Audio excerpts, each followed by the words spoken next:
Alright, boys and girls, welcome back to the drive-thru. Hungry? Stop by the deli. Make yourself a sandwich. Maybe you can put some fresh chard on that sandwich. Alright, hey, first of all, you don't know how to do this, so don't freak out. Second of all, hopefully you've taken time today to think about what other things in life don't I know about. Okay? So just because this is different doesn't mean it's, one, not important, and two, not something that you should freak out about.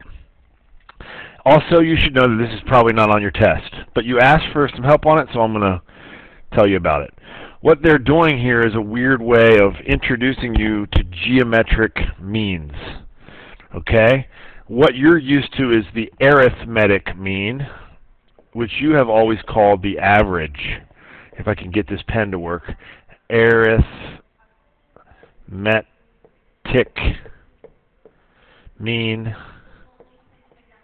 That's the same thing as the average. Oh, well, maybe you actually will understand this now.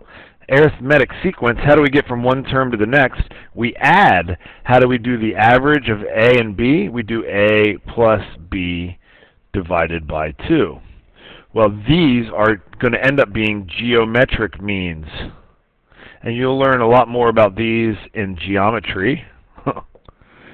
However, the geometric means, I can't write means, between A and B, you do A times B, because in geometric sequences you multiply to get to the next term, and then instead of dividing by 2, you take the square root, okay?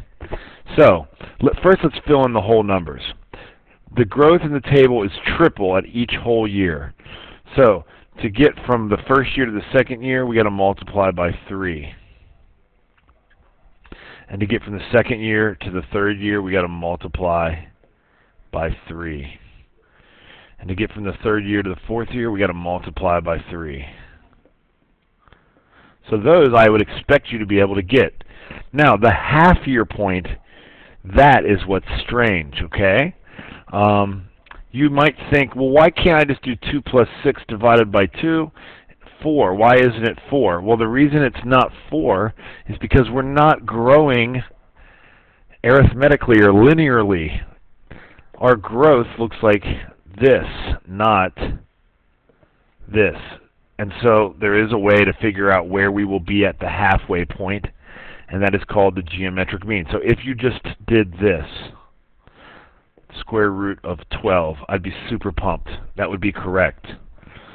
Now, maybe you check the answers, you're like, no, I checked the answers on Blackboard, and it says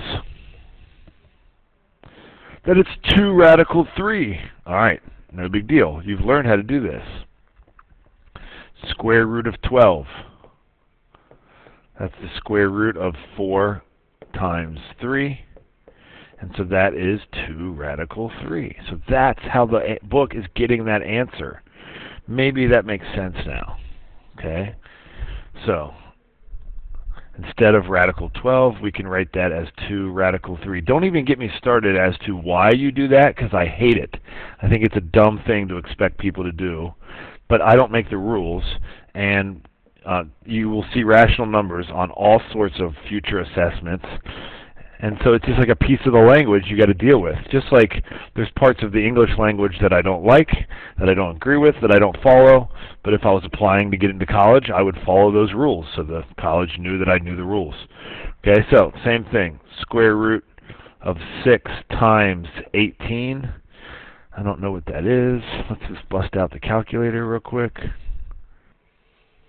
This is the square root of 108. Now, I'm hoping 16 goes into that. It doesn't. So let me try 108 divided by 4. Ooh, okay, got it. So this is 4 times 27. But hold on. 27 is 9 times 3. So I can cross out the 4 and make it a 2, because the square root of 4 is 2. The square root of 9 is 3, so this is going to be 6 radical 3. Wow, this is going to be a lot of work. Oh, hold on. I think I see the pattern now. 2 radical 3, 6 radical 3. Look, we're just multiplying by 3. This one's going to be 18 radical 3. And this one's going to be 54 radical 3. Love it. Love it. Patterns. Okay, so just like how we multiplied by 3 to get from a whole number increase, we're going to just multiply by radical 3 to get a half number increase. And in case you're wondering, 2 radical 3 times radical 3 is indeed 6. All right.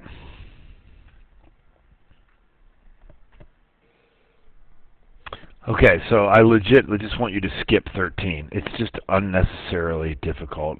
If this is something that you're not comfortable with because you don't skip anything in math, then I like your style. You can come talk to me about it. Everyone else that's just a mere human like me, I'm going to move on to something that is probably more worth my time today. Okay, so that's number 14. So the values in the table grow by a factor of 4 each year, but we're not given a starting point, right? That's got to. Okay, so I had to look, as you can see, I had to look at the answer key because there's nothing filled in here.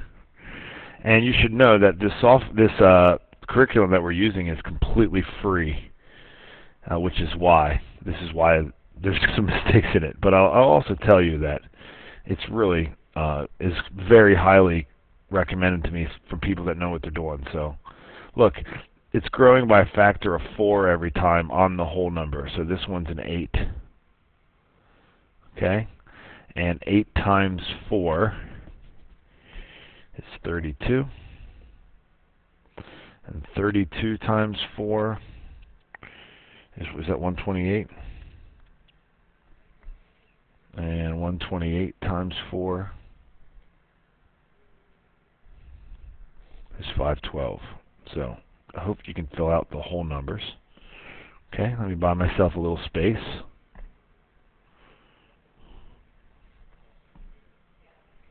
So to find the halfway point,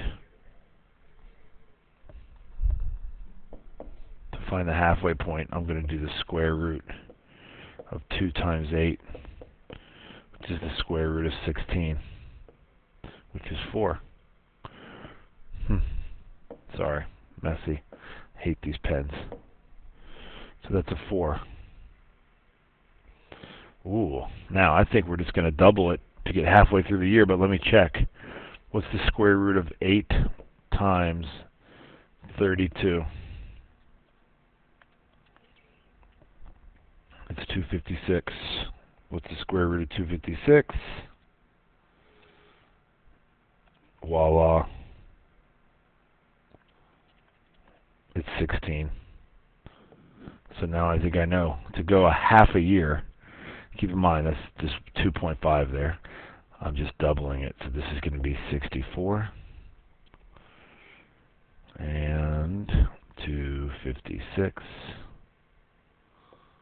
And so notice, if it's growing by a factor of 4 at each whole year, we have determined that it is doubling at each half year. Hope this helps. Boom!